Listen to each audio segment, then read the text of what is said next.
Levy from the District of Massachusetts will open, followed by the Special Agent in charge of the FBI in Boston, Jody Cohen. The third speaker will be the Assistant Special Agent in charge of the U.S. Department of Commerce's Office of Export Enforcement in Boston. We'll open it up to Q&A, except the Department of Commerce will not be taking questions, but the U.S. Attorney and the FBI will. Okay, we'll be back in a couple minutes.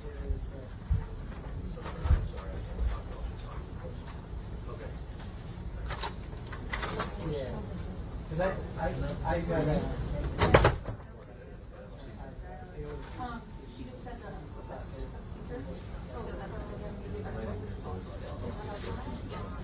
so outside everybody, there's a criminal complaint and the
Good afternoon. My name is Joshua Levy. I'm the United States Attorney for the District of Massachusetts. Earlier today, two men, located nearly 4,000 miles apart, one here in Massachusetts and one in Milan, Italy, were arrested on federal charges filed in the United States District Court for the District of Massachusetts. These two men, Mohammed Mahdi Sadeghi and Mohammed Abedini, have been charged in a 36-page criminal complaint. The complaint charges both men with conspiring to violate United States export laws designed to protect sensitive technologies. Importantly, there are two other very serious charges in this criminal complaint against Mr. Abedini. One is conspiracy to provide material support to a foreign terrorist organization resulting in death. The second charge is the substantive charge of providing material support to a foreign terrorist organization resulting in death. We often cite hypothetical risk when we talk about the dangers of American technologies getting into dangerous hands. Unfortunately, in this situation, we are not speculating. As alleged in this criminal complaint, the grave potential damage from the leak of American technology overseas came to fruition. Approximately 11 months ago, on January 28, 2024, in the northeast corner of Jordan on the Syrian border, a United States military base known as Tower 22 was subject to a deadly drone attack. The results were devastating. 3 American soldiers lost their lives. 47 American soldiers were injured, some of them quite seriously. As alleged in this criminal complaint, the FBI's Terrorist Explosive Device Analytical Center was able to recover the drone that was used in that attack, and through their forensic work, they were able to trace the sophisticated navigation equipment in that drone used in the attack to Mr. Abedini's company located in Iran. As a result, material support of a foreign terrorist organization resulting in death charges have been filed against Mr. Abedini right here in Massachusetts. And the United States government is seeking the extradition of Mr. Abedini from Italy to face these charges. Now, on the export charges against both men, Mr. Abedini and Mr. Sadeghi have been charged with conspiring to violate and evade United States export laws, known as the International Emergency Economic Powers Act, also referred to as IEPA. IEPA and other United States laws are designed to keep sensitive American technologies that have military applications out of the hands of foreign powers that may cause harm to the United States. And it's alleged that from January 2016 until December 2024, Mr. Sadeghi and Mr. Abedini conspired to violate IEPA and other American export laws by unlawfully exporting to Iran sensitive American technologies. Mr. Sadeghi, who lives in Natick, Massachusetts, works for a United States semiconductor company that's based here in the District of Massachusetts.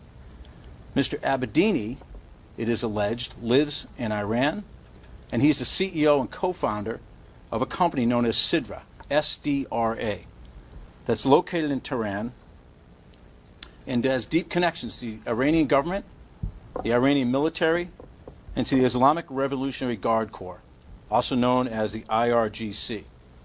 The IRGC has been designated by the American government as a foreign terrorist organization for their role in terrorist attacks and their support of organizations like Hamas and Hezbollah that engage in terrorist attacks. Mr. Sadeghi introduced Mr. Abedini to his employer based here in Massachusetts, and it is alleged they embarked on a scheme to circumvent export laws, and Mr. Abedini established a front company in Switzerland known as Illamove, as alleged in the complaint. And that was a cover to procure American technologies from Mr. Sadeghi's employer to Mr. Abedini, transmitted on to his company in Iran. Among the items funneled to Sidra, the Iranian company controlled by Mr. Abedini, were items used in unmanned aerial systems, also which includes drones. These items include accelerometers, gyroscopes, and other microelectronic components. Sidra is directly linked to the deadly attack on Tower 22, we've alleged. According to court documents, the drone used in that attack contained a Zephyr navigation system that was manufactured by Sidra, Mr. Abedini's company. This evidence, it is alleged, ties the death of U.S. servicemen serving us abroad back to Mr. Abedini, because he's the founder and CEO of Sidra, and he was intimately involved in the scheme to export sensitive American technologies in violation of U.S. law to his company, Sidra. These charges today underscore that the Department of Justice will not cease in its effort to seek justice for service members who are killed and harmed overseas. I commend the skilled investigators at the FBI and the Department of Commerce for their dogged work on this case. I especially want to thank the two prosecutors from my office and the prosecutor from the National Security Division at the Department of Justice, without whom this case never would have come together. And lastly, I want to say one word to the victims, to the people who were injured by this attack, to the loved ones of the family members and the family members of the people who lost their lives. As the son of a combat veteran, I humbly hope that today's charges bring some measure of justice and accountability to those families. Turn it over to Jody Cohen at the FBI. Good evening. I'm Jody Cohen, the Special Agent in charge of FBI Boston. On January 28th, 3 U.S. soldiers were murdered, and more than 40 others were injured when an Iranian-built drone struck Tower 22, a U.S. military base in Jordan. Today, the FBI arrested 2 Iranian nationals and disrupted an Iranian procurement network that we believe was directly involved in that horrific attack. Mohammed Abedini was taken into custody by Italian authorities earlier today on charges that he provided material support to a foreign terrorist organization, resulting in death. He's also been charged by the FBI for allegedly conspiring with a Massachusetts man to illegally procure sophisticated U.S. technology made right here in Massachusetts for the government of Iran. That Massachusetts man is Mahdi Sadeghi, a naturalized U.S. citizen living in Natick, who we believe abandoned this country that took him in to help strengthen the arsenal of weapons for one of the world's most infamous state sponsors of terrorism. The FBI arrested Mr. Sadeghi this afternoon without incident. Immediately following the arrest, the FBI's evidence response team executed a search warrant at his home in Natick. We believe both men conspired illegally to export sensitive technology from a semiconductor manufacturer headquartered in Massachusetts to Iran, using a front company in Switzerland owned by Abedini. Abedini is also the owner of an Iranian-based company that makes navigation systems for the IRGC, a designated foreign terrorist organization. Those systems were using drones to commit terrorist attacks throughout the world, including Russia's war against Ukraine. The FBI analyzed the drone that struck Tower 22, killing 3 American soldiers, and found the navigation system used in this deadly attack was allegedly manufactured by Abedini's company. We know the lasting impact of this trauma that has been inflicted upon the family and those killed and injured in Tower 22 attack can never be erased, and our hearts are with them today. Today's arrest highlights the FBI's ongoing commitment to bring justice to anyone who assists the governments of Iran in obtaining technology that can be used for deadly purposes. The security of our country depends on protecting it from threats, whether it's originate from foreign nationals or with American citizens who put their personal interests ahead of our country's best interests. Complex investigations like this one and the mitigation of such a significant threat are exactly why we do what we do. It is a privilege to serve with such dedicated colleagues, and I'm very proud of the team of the FBI of Boston for their incredible work on this case. I'm also thankful for our strong collaborative partnerships with the Department of Commerce and the U.S. Attorney's Office, and our colleagues across the globe who will never stop working to identify those who consider our country their sworn enemy. Thank you. I'm going to hand it over to the Department of Commerce. Good afternoon. I'm Christine Chambers. I'm the Assistant Special Agent in charge of the Office of Export Enforcement, Boston Field Office. Today's action demonstrates how the Bureau of Industry and Security, working with our law enforcement partners, prioritizes enforcement action against nation-state actors like Iran that seek to misuse U.S. technology to support destabilizing military modernization programs and undermine regional stability. BIS and FBI agents were able to uncover a sophisticated scheme by which the defendants allegedly supplied sensitive technology in violation of U.S. export controls to Iran's Islamic Revolutionary Guard Corps, a designated foreign terrorist organization that resulted in widespread death and devastation, including the deaths of 3 U.S. service members in Jordan. Today's arrest should send a signal to adversaries around the globe. BIS, working with our interagency partners, will hold violators of U.S. export controls accountable. Thank you. Can you confirm that those groups that house that were working on that street was in fact related to this case? Oh, as Special Agent in Charge Cohen, did you say the address? What did you say? It was Woodland Street. Yep. That's confirmed. Yep, that's connected to this case. Nate? Not at this time, no.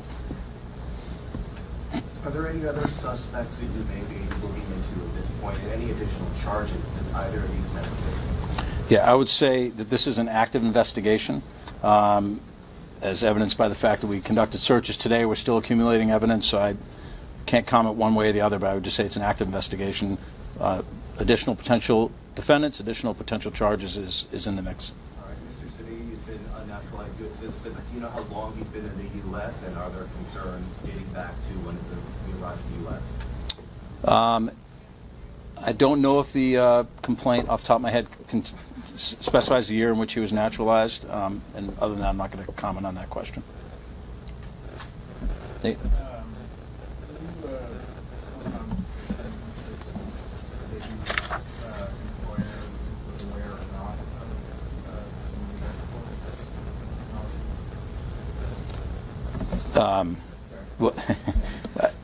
Is your question, was the employer aware of the export technology to Iran, or just export technology generally? Exported to Iran.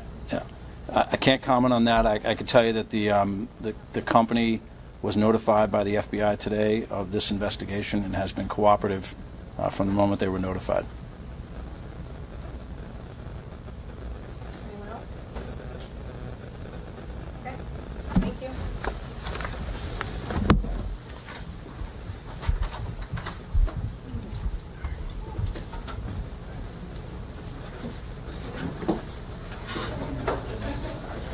Sorry.